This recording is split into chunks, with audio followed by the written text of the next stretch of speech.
dentro do texto, dentro do contexto bíblico, que mostra que as traduções das Sagradas Escrituras foram feitas em hebraico e aramaico. Por quê?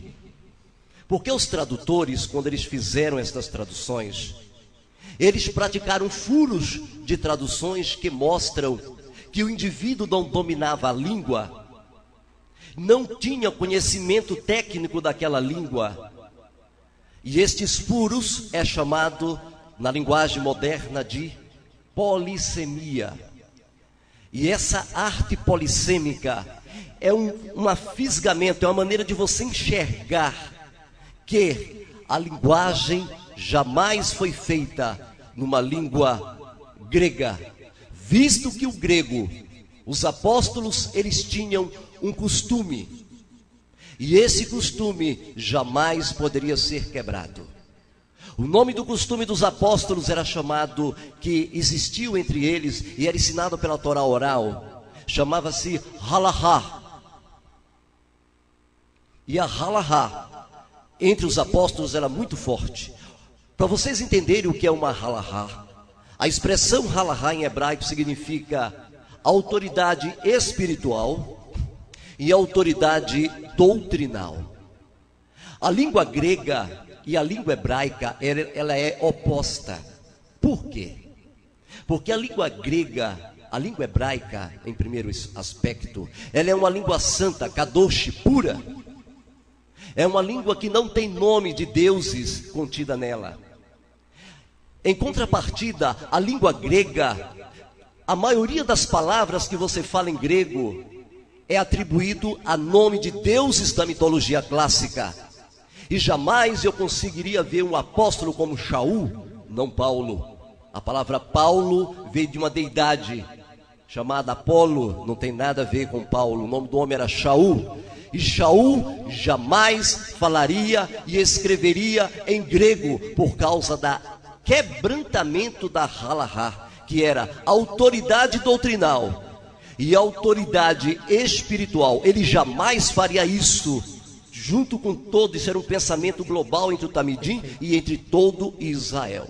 Porque quando você fala em grego, você clama, por exemplo, uma palavra grega, a palavra graça. A palavra graça em grego era o nome de uma das filhas de Glória, que eram 3 graças. E essas 3 mulheres era filha de Zeus, que vocês hoje herdou essa etimologia da palavra Deus, de onde veio a palavra Deus. Deus está na terceira declinação do genitivo. Por isso que existe, quando você fala Deus, você está realmente clamando Zeus, porque é uma etimologia grega de clamor aos deuses mitológicos. E então, algo que vocês poderão perceber é que a polissemia, dentro do contexto grego, dentro do contexto aqui colocado nos escritos, mostram o que realmente o padre João Ferreira de Almeida já havia escrito. Nós estamos aqui com uma Bíblia, a Bíblia antiguíssima, velha, bem antiga, e esta Bíblia contém ainda traços. Esta Bíblia tem mais de 100 anos, mais de um século. E a Bíblia fala, esta Bíblia que está escrita, Bíblia Sagrada em português, contendo o Velho e o Novo Testamento, traduzido em português pelo padre João Ferreira de Almeida. João Ferreira de Almeida era um padre católico, nunca se converteu para nada. E a prova disso é o que está escrito no próprio livro lançado pela Igreja Católica, um livro chamado Jerônimo, o tradutor da Bíblia. Neste livro de Jerônimo, o tradutor da Bíblia, na página 44, exatamente reza, na carta 16 de Jerônimo, na carta 16 de Jerônimo, então ele confessa. A Igreja Católica, ela não omite os fatos. Ela não omite. A Igreja Católica é aberta. Ela pode esconder um padre pode esconder para você se você tiver pessoalmente. Mas lá entre eles é aberto. E aqui está escrito, quando ele mesmo confessa com a sua boca, e ele diz, o próprio Jerônimo, havia experimentado desprazer nas antigas versões, que era aramaico e hebraico. E então, ele disse que todos aqueles que não dissimulassem as críticas que lhe valeria este trabalho por parte de todos aqueles para quem um texto tradicional era sagrado, e qualquer modificação, sacrilégio. E então ele escreveu as palavras com suas próprias letras. E ele disse, qualquer um instruído ou ignorante, quando tomar em mãos o volume e vir que a lição que ele tem o hábito de recitar não é mais a mesma, antes mesmo de engolir a sua saliva, vai me chamar de falsário. Eu que mudei a Bíblia, acrescentei e adulterei o texto sagrado. Bem, queridos, as adulterações da Bíblia, 3 minutos, as adulterações da Bíblia, depois de fazermos uma análise profunda e uma profunda busca, cavamos para conhecer aonde estes textos estão, aonde eles existem. Realmente, nós encontramos mais, não foi 52, mais de 52 mil adulterações. A Bíblia, como diz exatamente o nosso querido Armindo de Abreu, um historiador, e ele disse, a Bíblia tal qual ela é hoje, ela é um fruto de Constantino, ela foi manipulada por Constantino, e as provas estão aqui em nossas mãos. Nós temos 10 itens, e temos a polissemia, e vamos buscar texto após texto, e vocês mesmos, queridos telespectadores e queridos ouvintes, vão tirar as vossas conclusões, não pelo que eu estou falando, mas vocês vão sentir, vão julgar por vocês mesmos, se eles estavam escrevendo no grego ou no hebraico e aramaico. Graças a Deus. Então já houve aí, né, a resposta do nosso irmão, do professor Robespierre, e passaremos a palavra agora para o nosso irmão Azarias, com também réplica de 10 minutos. Com você a palavra. Marca para nós. Interessante, né, irmãos? A Bíblia realmente é o Taná, que significa Torá, tá? Navim, profeta, Torá, lei, Navim, profeta, Ketuvim, escritos. Tá? O Tanakh, tá? Realmente foi escrito em hebraico. A Bíblia diz que o hebraico ela é uma língua de Canaã. Está lá em Neemias, tá? E também chama a língua dos judeus, língua judaica. Se pegarmos a história, Canaã da linhagem de Cã, Sem, Cã e Jafé, realmente, eu não sei até que ponto Canaã é uma língua, né, celeste, porque os cananeus, que língua falava? Abraão, vindo de Ur dos Caldeus, tá? Chegando em Canaã, ele trouxe uma linguagem nova para Canaã, ou aprendeu língua em Canaã? A Bíblia diz que realmente o hebraico é uma língua de Canaã, ou língua dos judeus. E sabemos que o paganismo, na época, imperava em Canaã. A própria terra de Abraão, né, o Avraham, em Ur dos Caldeus, né, é uma terra de povos paganizados. Tanto é que a promessa do Eterno, sai daqui, vai para uma terra que eu vou te mostrar. Mas lá também o povo encontrava pessoas, né, paganizadas, que não serviam ao Eterno. Automaticamente sabemos então que o Tanakh foi escrito em hebraico. Tá? Algumas partes em aramaico. Isso é muito parecido com o hebraico e o aramaico. Palavras bastante, né, similares. Tá?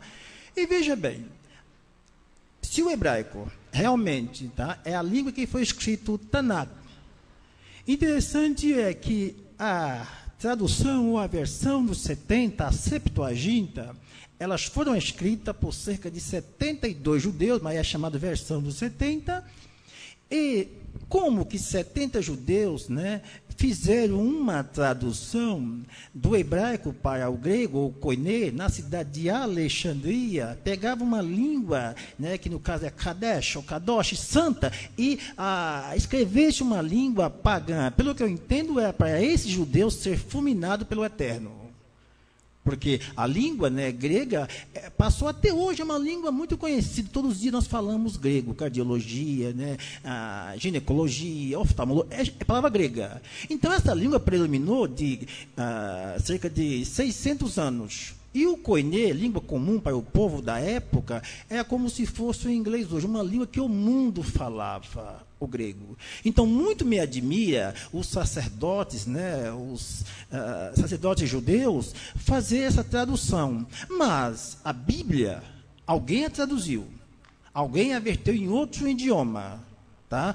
E eu, pelo menos, não tenho o conhecimento se o Tanakh foi, né, traduzida antes de Mashiach para um outro idioma, a não ser a Septuaginta. E foram por judeus, não foi por gentios. Tá? Não foi por gentios, foi por judeus. Interessante. Com que ousadia judeus, antes do Mashiach, tinha essa autoridade de pegar uma língua sacra, Kadosh, e traduzir para uma língua pagã, o koiné, o grego. Não foi do Eterno. Então eu diria que pelo menos esses 70 judeus tinham que ser fulminados pelo Eterno. Porque isso é uma blasfêmia, né, com uma língua, sabe, com um idioma que é celeste. Mas entramos então na Brit Hadashah. Eu não falo hebraico, tem noção de hebraico, noção de grego, mas interessante. Você encontra lendo, né, a nova aliança, ou a renovação, né, porque a Torá e a Brit é a renovação, isso é verdade. Mas você encontra ali os apóstolos escrevendo, falando, né, e me chama a atenção, que eu vou ler aqui um texto que me chamou a atenção. Diz assim, olha, se o Evangelho de Mateus foi escrito realmente em hebraico, como se explica o verso 1 e 23, que diz, eis que a virgem conceberá e dará à luz um filho, e ele será chamado pelo nome Emanuel, que quer dizer Deus conosco. Se o Evangelho de Mateus é uma tradução, por que se conservar a palavra semítica, onde Emanuel é traduzido Deus conosco? Ou por que se conservar palavras aramaicas, como em 5:22, né, aqui Marcos, eu porém vos digo, qualquer motivo, se colegiar contra o seu irmão, será chamado, né, no caso, Raca. Vou adiantar um pouquinho. Aí diz o seguinte, e perto da hora nona, exclamou, né, Jesus, aqui no caso, né, em alta voz, dizendo, Eli, Eli, lema sabactani, isto é, Deus meu, por que me desamparaste? Então, veja, em Mateus 5, versículo 1, disse, né, Mashiach, Talita cumi, que traduzido, né, quer dizer, menina, te digo, levanta. Se a língua usada era o hebraico, o aramaico, por que traduzir essas expressões? Se Mateus foi um tradutor do hebraico, o aramaico para o grego, por que a preservação das palavras hebraicas e aramaicas e latina no texto? Não precisava, deixava tudo em aramaico, ou tudo em hebraico. Então, veja, se isso aqui foi os hermeneutas que fez, então não pode estar numa Bíblia judaica, em hebraico, né? Aqui a palavra targumi, né? Ou seja, quer dizer que interpretado, isso se diz assim, então não deveria estar. Então, interessante. Mas vamos supor que seriam, então, os hermeneutas que fizeram isso. O que nós vemos na Brit Hadashah, ou na linguagem, né, do Novo Testamento, vamos assim dizer, são palavras de latim, moto, tributo, sabe, palavras como raca. Você encontra isso nas páginas, sabe, da Brit Hadashah. Então, interessante, eu diria que seria uma complicação a língua hebraica dos apóstolos, tá? E, de repente, encontrar palavras soltas em outros idiomas. Com que objetivo? E ainda mais, quando a 70, né, a versão dos 70 foi feita, com que objetivo? Porque essa Bíblia existe. Aqui na Poliglota, essa Bíblia existe. Se tiver uma outra tradução para uma outra língua, eu queria conhecer. Tá? O que nós temos no Novo Testamento, sim, bastante versões. A Bíblia Latina antiga, ela foi feita cerca do ano 150 a.C. A de Jerônimo foi 382. Então, antes antes de Jerônimo, tá? Ele fazer uma versão que o Papa Dámaso pediu, já existia versões, né, traduções latina anterior. A Peshitta, ela aconteceu no 4º século depois de Machia, a Bíblia Peshitta, uma Bíblia siríaca. Inclusive houve, sabe, uma disputa entre a Peshitta antiga e a atual, na época, correto? Como houve com a antiga